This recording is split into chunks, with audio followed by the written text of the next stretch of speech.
આજરોજ સમગ્ર દેશમાં લોકપ્રિય વડાપ્રધાન મોદી સાહેબના 12 વર્ષના કિસાનલક્ષી કાર્યક્રમો અને એમના લગતા ખેડૂતોને સીધા લાભના કિસાન સન્માન નિધિનો આજે એક હપ્તો એમને બટન દબાવી અને હુગલી પશ્ચિમ બંગાળથી સમગ્ર દેશના ખેડૂતોના ખાતામાં જમા કરાયો છે।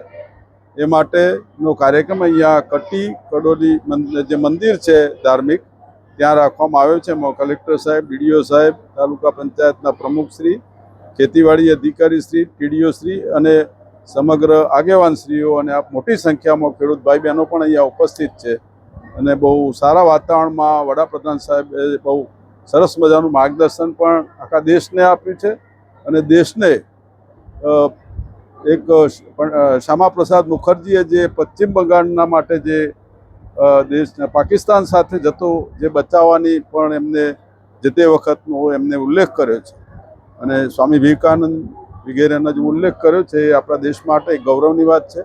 અને પશ્ચિમ બંગાળ પણ એમ કે આટલું બધું જો પ્રજા ત્યાંની, આપણે ગુજરાત તો પહેલાં જ બધું સમજી ચૂક્યું છે, પણ પશ્ચિમ બંગાળ પણ એક બાંગ્લાદેશની સાથે જોડાયેલો આપણો આ પ્રદેશ છે।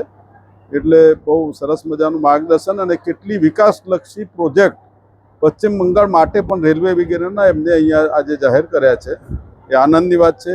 આપણા સૌના વતીથી, સાબરકાંઠા જિલ્લાના તમામ ખેડૂતો વતીથી આપણા લોકપ્રિય વડાપ્રધાન મોદી સાહેબને લાખો લાખો અભિનંદન અને આપણા રાજ્યના મુખ્યમંત્રી શ્રી ભૂપેન્દ્રભાઈ પટેલ સાહેબ અને આપણા કૃષિ મંત્રી શ્રી જીતુભાઈ વાઘાણી સાહેબને પણ અભિનંદન કે એમને પણ વડાપ્રધાનના રસ્તે ગુજરાતના ખેડૂતોને જ્યારે જ્યારે કંઈ નાનો મોટો લાભ આપવાનો હોય તો સદાય એ હંમેશા તત્પર હોય છે અને આપણે આ લાભ મેળવ્યા પણ છે। એટલે એ જ રસ્તે આપ સૌના સાથ અને સહકારથી વડાપ્રધાનનો જે મંત્ર છે દેશમાં, સબકા સાથ સબકા વિકાસ, એ મંત્રને આપણે મૂર્તિમંત કરી અને ભારતની આ વિકાસ યાત્રામાં આપણે સૌ સાથે જોડાઈએ, એ જ આપ સૌને વિનંતી છે।